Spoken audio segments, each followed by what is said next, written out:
आइए सुनते हैं दिल को झकझोरने वाली एक प्यारी कहानी। कहते हैं एक चपरासी देरी से ऑफिस पहुंचा तो ऑफिसर ने उसे खूब डांटा और फटकारते हुए कहा, आज फिर लेट आ गए। चपरासी ने कहा, सर माफ कीजिए, मैं रास्ते से ऑफिस की ओर आ रहा था तो मैंने देखा एक बच्चा एक्सीडेंट में घायल हो चुका है। सब लोग उसे देख रहे हैं पर कोई उसकी मदद नहीं कर रहे हैं। मैंने टैक्सी को बुलाया, उसको टैक्सी में बिठाकर हॉस्पिटल पहुंचाया।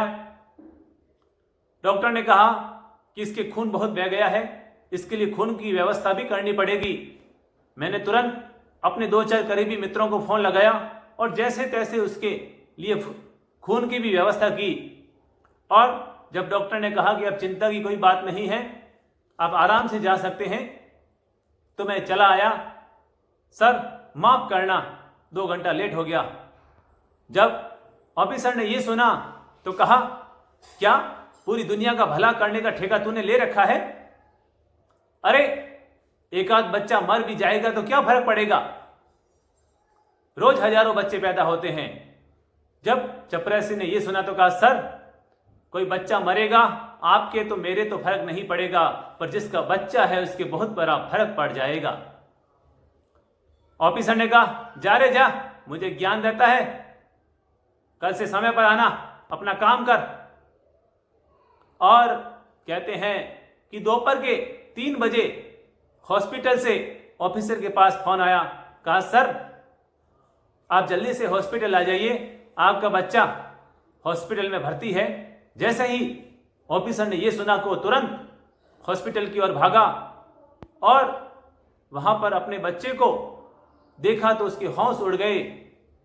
दरअसल एक्सीडेंट में जो घायल बच्चा हुआ था वो किसी और का नहीं, उसी ऑफिसर का ही बच्चा था। जब उसने सारी तफ्तीश की तो उसे ये जानकर बड़ा आश्चर्य हुआ, वो हक्का बक्का रह गया कि उसके बच्चे को बचाने वाला और कोई नहीं, उसी का चपरासी था। और अपने दिन भर के घटनाक्रम को जब उसने याद किया तो उसकी आंखों में आंसू आ गए और उसके मन में आया, पता नहीं मैं कल कैसे अपनी चपरासी की आंख से आंख मिलाऊंगा। कल जब वो चपरासी से मिला तो उसने उसे बहुत सारा इनाम दिया और उससे माफी मांगते हुए कहा कि मुझे माफ करना,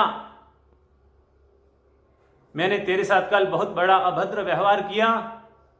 वास्तव में तू मेरे लिए फरिश्ता बनकर आया है और तेरी वजह से ही मेरे घर का चिराग बुझने से बच गया।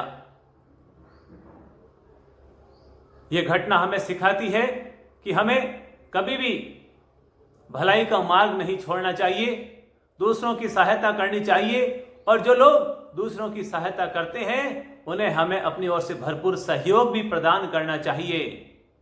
दूसरों का भला नहीं होता, उसमें भी अंततः हमारा ही भला छिपा होता है।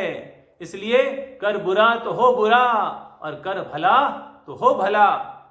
फूलों की आंच में आंसू उबाल कर देखो, बनेंगे रंग किसी पर डाल कर देखो, आपके दिल की चुभन जरूर दूर होगी, बस किसी के पांव का कांटा निकाल कर देखो, किसी के पांव का कांटा निकाल कर देखो।